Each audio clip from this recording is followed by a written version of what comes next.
Dah. Tak keluar. Ustaz, tunggu Ustaz, jangan padam. Tunggu Ustaz, Ustaz jawab.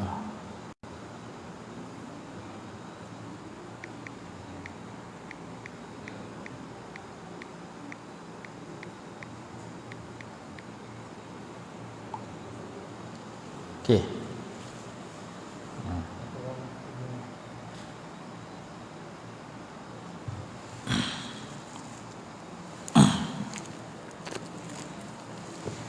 Bismillahirrahmanirrahim. Alhamdulillahirabbil alamin. Tak ada lagi dah kata? Dia jawab tak ada. Kak Ustaz Akmal. Dah. Okey. A'udzubillahi minasyaitonirrajim. Bismillahirrahmanirrahim. Alhamdulillahirabbil alamin. Wa bihi nasta'inu ala umuri dunya waddin. Wassalatu wassalamu ala sayyidina wa maulana Muhammadin asyrafil anbiya'i wal mursalin wa ala alihi wa sahbihi ajma'in. Subhanaka la ilma lana illa ma 'allamtana innaka antal alimul hakim. Rabbi shrah li sadri wa yassir li amri wahlul 'uqdatam min lisani yafqahu qawli. Wala hawla wala quwwata illa billahil aliyyil azim. Amma ba'du. Kita sambung ayat 46 surah Al-An'am. Qala Allah subhanahu wa ta'ala, a'udzu billahi minasyaitonir rajim, faquti'a dabirul qaumil ladzina zalamu walhamdulillahi rabbil alamin. Lalu kaum yang zalim itu dibinasakan sehingga terputus keturunannya, dan dengan itu bersyukurlah kerana musnahnya kezaliman dengan menyebut segala puji tertentu bagi Allah Tuhan yang memelihara dan mentadbir sekalian alam. Ayat 46 ini menceritakan tentang Allah Subhanahu wa taala memusnahkan orang-orang yang zalim, dan kisah orang-orang yang zalim yang disebut dalam Quran tentang kemusnahan mereka begitu banyak. Bahkan ada ayat Quran kata, qul siru fil ardi fanzuru kaifa kana aqibatul mukadzibin. Kaifa kana aqibatul mukadzibin. Kaifa kana aqibatul mukadzibin. Qul siru fil ardi, katakanlah berjalanlah kamu di atas muka bumi, pi round seluruh dunia, melancung. Fanzuru, maka lihatlah, kaifa kana aqibatul mukadzibin, bagaimana akibat orang-orang yang mendustakan ayat Allah Subhanahu wa taala. Jadi ayat itu cerita kita pi tak ada. Cakap dengan siapa? Oh ya. Ayat itu cerita tentang kita dituntut untuk melancong, tapi bukan melancong untuk sonok-sonok, tapi untuk melihat kesan-kesan sejarah yang Allah Subhanahu wa taala timpakan malapetaka, azab dan siksa kepada orang-orang yang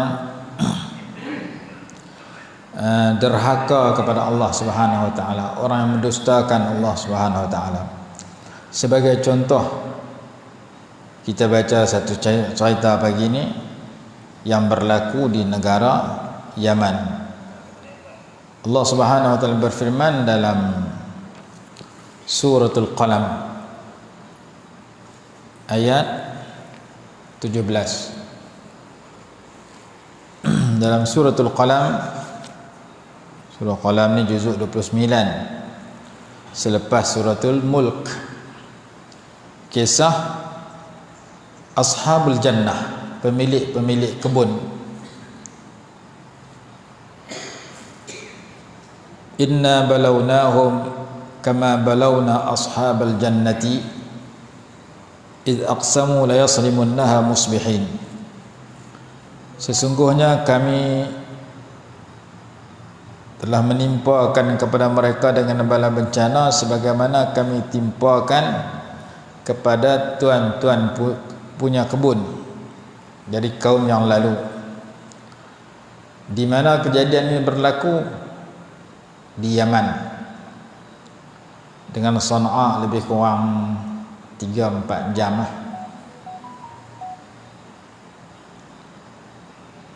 Idh aqsamu la yasrimunnaha musbihin, ketika mereka bersumpah bahawa mereka akan memetik buah-buah kebun itu pada besok pagi. Itu ayat 17 surah Al-Qalam. Ayat 18, wala yastathnun, dan mereka tidak menyebut pengecualian. Mereka tak sebut insya-Allah. Mereka tak sebut jika Allah kehendaki. Mereka kata demi Allah besok kita akan petik buah-buah yang ada di kebun kita. Pasal buah dia nampak, masak, kebun dia luas, hasilnya banyak. Fatafa 'alaiha, ayat yang ke-19 Allah berfirman, fatafa 'alaiha ta'ifun min rabbika wa hum naimun. Maka kebun itu didatangi serta diliputi oleh bala bencana daripada Tuhan mereka di malam hari ketika mereka sedang tidur. Kita kalau kita ada pokok, ada buah, kita tengok buah kita dah elok, kita kata esok nak main ambil ya. Kita ada pokok padi, kita kata esok padi boleh masuk, mesin padi boleh ambil kot. Malam hari main hujan, rebah habis padi. Makanya kita jangka hasil banyak jadi sikit. Kita pergi tengok dusun Rian kita, oi buah banyak pagi esok main ambil kot. Rasanya macam malam ni luruh orang curi, main esok tak ada. Inilah yang berlaku kepada pemilik kebun. Buah dah elok, dia kata pagi esok awal-awal pagi buta kita main ambil ke semua kebun buah-buah ni, kita jual menega bagi dapat untung, kat siapa pun tak payah bagi, mesti kita boleh ambil esok.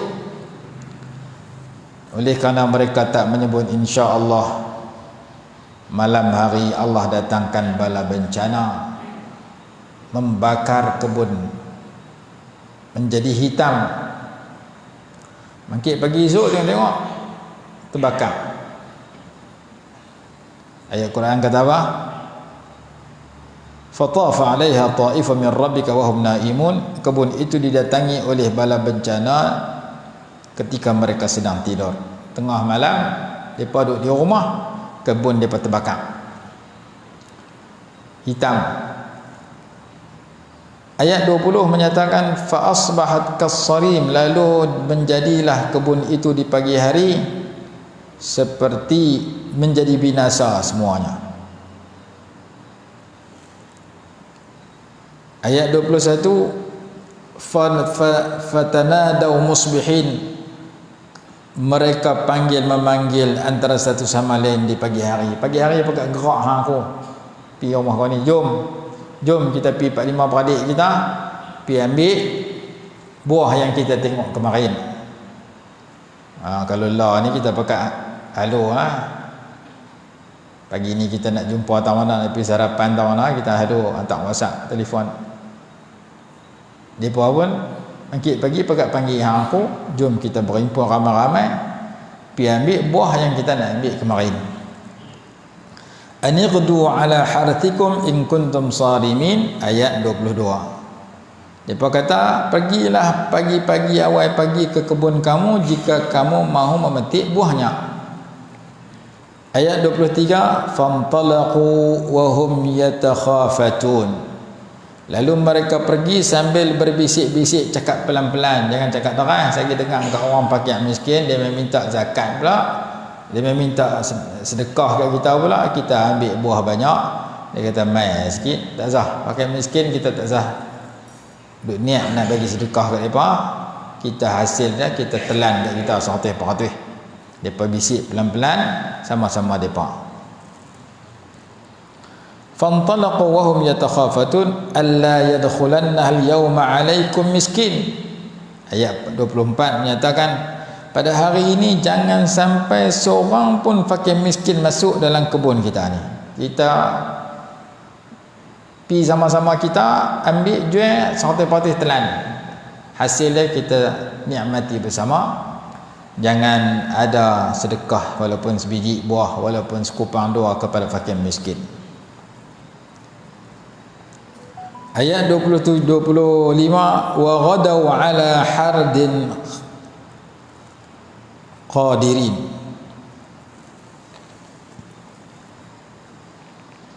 Wa ghadaw ala hardin qadirin.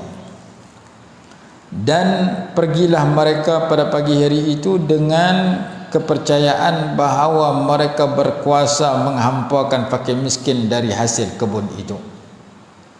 Fakir miskin tak boleh tumpang kita lah, kita memang tak bagi kat mereka lah, tak usah peduli mereka, kita kira kita lah. Falamma ra'awha qalu inna ladallun. Tak kala mereka sampai ke kebun, mereka terkejut, tengok-tengok kemarin kala lain, hari kala lain. Mereka kata kita ni sesat jalan, kan silap kebun kan. Kebun kita memang kemarin buah dah masak, hari ni kira ambil. Kalau zaman lah ni buah lori je ya. Tiba-tiba kebun yang mereka sampai, yang kemarin tengok lagu lain, hari ni tengok terbakar hitam. Mereka kata rasanya kita sesat jalan ni, silap jalan ni, kebun kita bukan lagu ni. Sebenarnya hak tu lah, tapi Allah hentak malapetaka di malam hari. Dia kata kita sesat. Maka dijawab oleh salah seorang daripada mereka tadi, bal nahnu mahrumun. Sebenarnya kita tak sesat. Mereka perhati betul-betul dengan teliti, mereka kata tidak, kita tak sesat. Bahkan kita orang-orang yang dihampakan, diharamkan dan dihalang daripada mengambil hasil kebun kita dengan sebab perangai buruk kita. Perangai buruk kita, kita nak buat satu, kita tak kata insya-Allah. Perangai buruk yang kedua, kita dapat, kita tak fikir hak fakir miskin, kita ambil kita semua. Macam orang buat benar tak mau bagi zakat.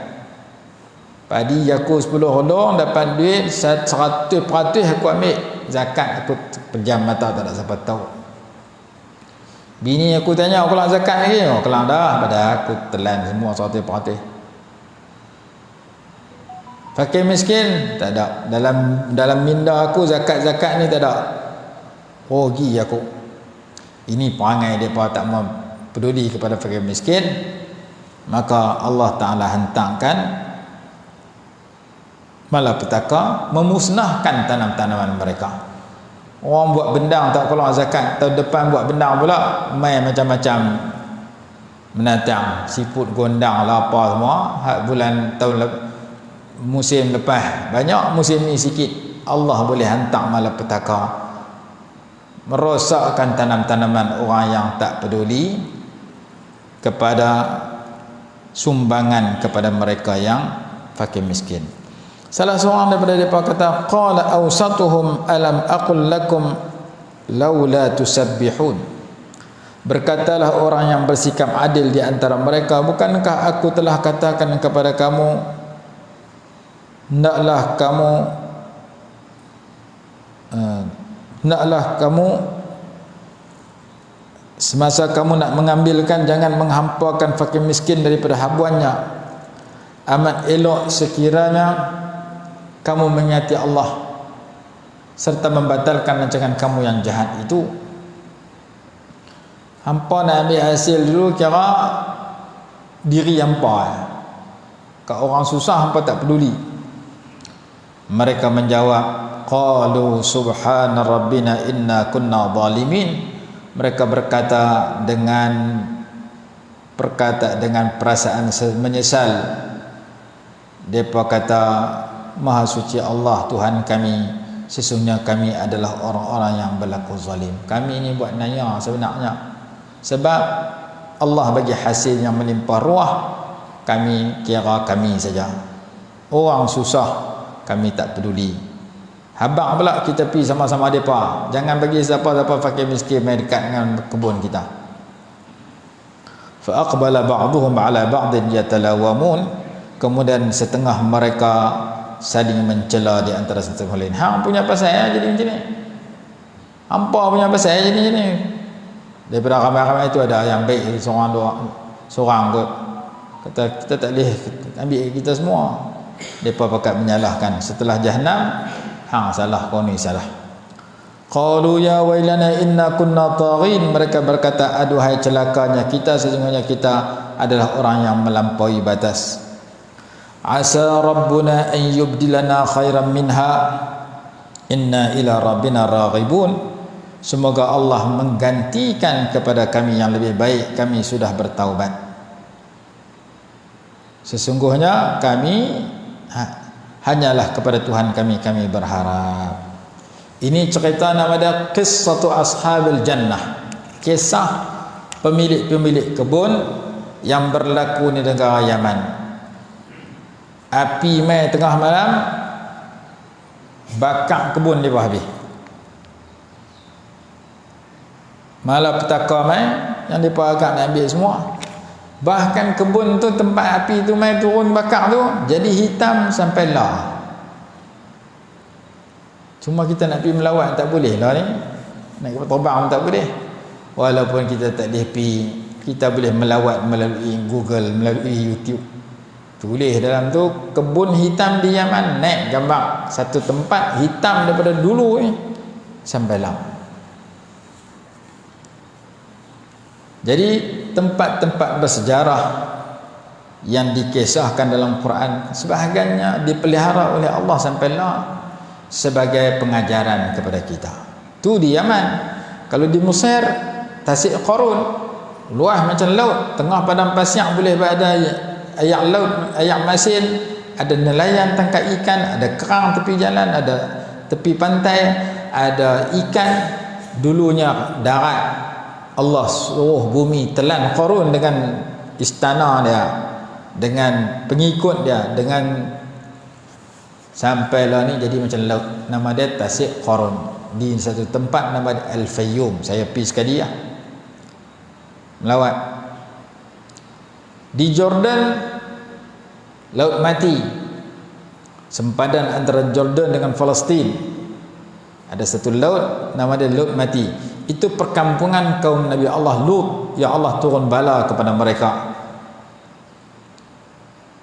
Jadi Allah cerita orang-orang zalim dalam Quran, bagaimana binasanya kaum Ad, bagaimana binasanya kaum Samud,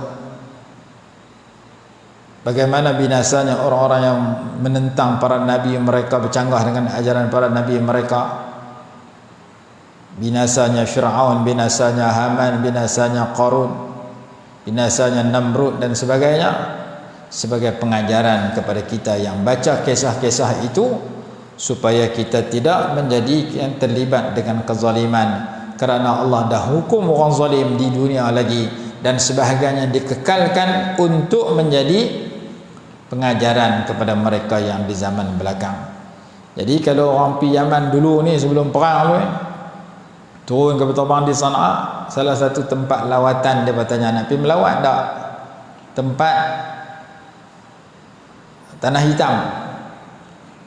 Kita kata Tanah Hitam tahu nak? Ada cerita dalam Quran. Surah apa? Kami pun tak tahu. Pun tak jumpa terus. Ni cerita ada dalam Suratul Qalam. Kembang dengan surah Al-Mulk juzuk 29 ayat 17 sehingga 33. Menceritakan sekumpulan manusia yang Allah bagi kebun kepada dia. Dia kata kebun ni mesti kita dapat besok. Orang yang jenis kaya-kaya mengaji dak, kadang-kadang insya-Allah tak bunyi pada mulut dia. Mesti aku dapatlah ni hasil saham aku tahun ni. Mesti aku dapatlah, aku dah buat hotel besar-besar ni, mesti aku dapat kemasukan banyak. Pelancong-pelancong mai kena Covid, tutup hotel. Hak duk target tadi nak dapat berapa juta, 1 sen pun tak dapat. Sebab masa depan kita tak tahu, kita hanya merancang, Allah yang mengetahui. Maka insya-Allah itu merupakan satu lafaz yang diajak oleh syarak mudah-mudahan kehendak kita yang baik itu dimakbulkan oleh Allah. Jom pergi rumah saya esok, insya-Allah esok saya pergi. Insya-Allah ni salah satu lafaz yang mulia, satu amalan yang bagus yang perlu kita amalkan. Cuma kalau orang mengaji dia faham lah.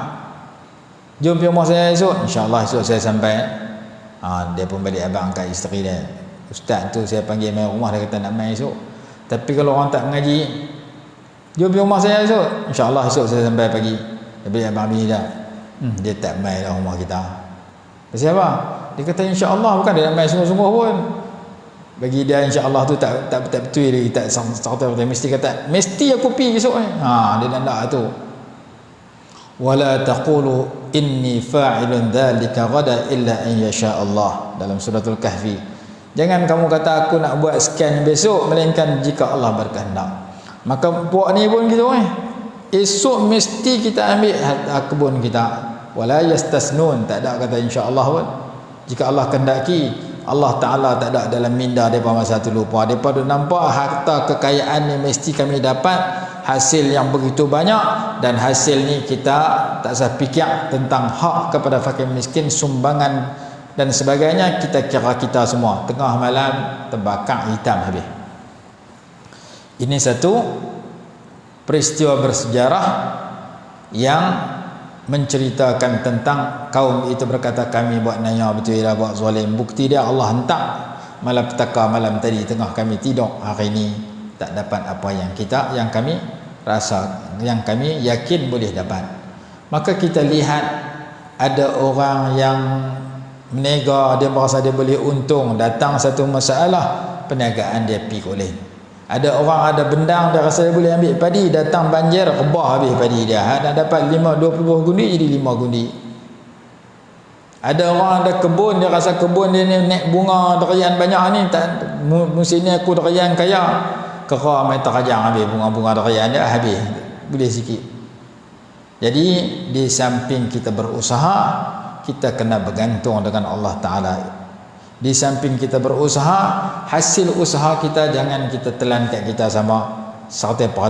Ada sebahagian kecil pun, kalau tak banyak pun, untuk kita buat sedekah, untuk kita buat wakaf, untuk kita dapat duit untuk kita jadikan wakaf, untuk kita sedekah, untuk kita buat kenduri, untuk kita belanja kawan, untuk kita hantar cucuk kat jiran, supaya ada sebahagian dapat kemasukan gaji kita ke, bulanan kita ke, hasil kebun kita ke, hasil niaga kita yang masuk dalam tabung masjid sekupang 2 sebagai sedekah, yang masuk ke dalam mulut fakir miskin 1 suap 2 suap makanan. Jangan dapat 100% dapat aku bagi 2, 1 masuk poket, 1 masuk bank, 1 belanja. Tak, bagi 3. Ada untuk belanja kita keluarga anak bini, ada untuk masuk bank simpan, ada untuk diberikan kepada fakir miskin, ada untuk sedekah, ada untuk wakaf, ada untuk belanja kawan, ada untuk jamu jiran.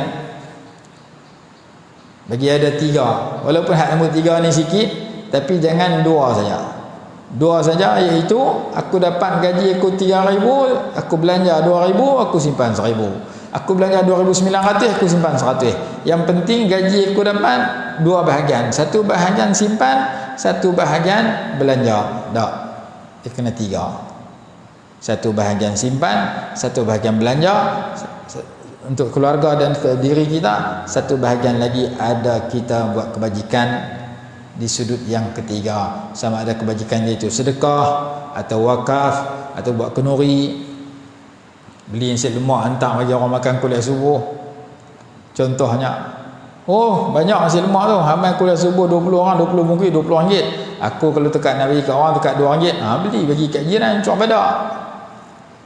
Ada juga jiran minum juga minuman, makan juga makanan hak kita bagi, tak boleh beli, kita buat sendiri. Yang penting sedekah tu kena ada, walaupun hanya bagi makan kepada ayam, bagi makan kepada kucing, kepada arnab, bagi dalam tabung sekupang. Dapat duit, tak pernah sedekah 12 tahun awasan, dah tabung lalu depan aku pejam mata selalu. Pergi sembahyang Jumaat tak pernah buh dalam tabung. Pasal apa? Dalam minda dia tak ada untuk sedekah ni, tak ada. Sedekah dalam tabung ke, orang nak minta wakaf kot RM10 nak bagi sumbang buat wakaf buat masjid ke, tak ada dalam minda dia. Bila dia dapat duit, dia 100% dia belanja dan dia simpan. Kalau tak dia simpan, belanja apa habis. Yang penting sedekah tak ada dalam minda aku, belanja kawan tak ada dalam minda aku, bagi kepada jiran tak ada dalam minda aku. Tetamu mai ayam kosong kalau aku jamu ayam sedap-sedap dia mai pula dah habis beras aku, habis lauk aku. Tetamu pun dia tak mau jamu, tamu mai dia susah hati, kerak sangat mai, habis beras gula aku, habis beras nak jamu nasi, habis gula. Sebab perangai kedekut ada pada diri dia, dia tak belajar kikih. Allah berfirman, wa man yuqa syuhha nafsihi, siapa yang dipelihara daripada ikut perangai kedekut yang ada dalam diri dia, dia tu orang yang baik, orang yang berjaya, orang yang mulia. Jadi kalau kita dapat sesuatu kebaikan daripada rezeki, maka kita nak keberkatan dan kelebihan, Allah lipat gandakan, Allah pelihara kesihatan kita, Allah tambah lagi. Pastikan ada peratus untuk diberikan kepada kebaikan. Jangan hanya bahagi 2, tapi bahagi 3. Sebagaimana hadis Imam Muslim yang pernah kita cerita dulu, seorang tu Allah Ta'ala murahkan rezeki di kebun dia, kerana setiap kali dapat hasil dia bahagi 3. 1/3 jadi benih untuk musim akan datang, 1/3 untuk belanja diri dan keluarga anak bini, 1/3 lagi untuk diberikan kepada kebaikan. Sebab ada sedekah bagi fakir miskin, bagi anak yatim, bagi ke orang susah, bagi kepada bina masjid dan sebagainya. Yang penting gaji kita tak kita telan 100%, atau kita hanya bahagi 2, bahkan bahagi 3, walaupun hak 3 tu sikit. Menurut pendapat kita, yang penting hak ketiga itulah akan mengundang kelebihan dan kebaikan selepas itu. Sama ada rezeki kita murah, sama ada tubuh badan kita sihat, sama ada anak kita berjaya dalam pelajaran, sama ada rumah kita tidak dimasuki pencuri, sama ada kereta kita tidak rosak. Allah Ta'ala boleh jaga rezeki kita dan tambah rezeki kita dengan jauh musibah-musibah, supaya pemberian kita kepada tempat yang baik itu akan menyebabkan berlipat ganda lagi dan diganti oleh Allah.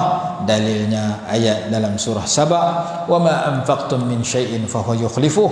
Apa sahaja yang kamu infakkan, kamu sumbangkan dalam kebaikan, Allah mesti ganti balik. Jadi sekadar itu kuliah subuh kita pagi ini, sekali pukul 9 ada pula. Wallahu a'lam. Bismillahirrahmanirrahim. Alhamdulillahirabbil alamin. Wassalatu wassalamu ala sayyidina Muhammad wa ala alihi wa sahbihi barik wa sallim. Allahumma anfa'na bima 'allamtana wa 'allimna ma yanfa'una warzuqna 'ilman yanfa'una bi rahmatika ya arhamar rahimin. Rabbana atina fid dunya hasanatan wa fil akhirati hasanah wa qina 'adzaban nar. Sallallahu ala sayyidina Muhammad wa ala alihi wa sahbihi wasallam. Alhamdulillahirabbil alamin.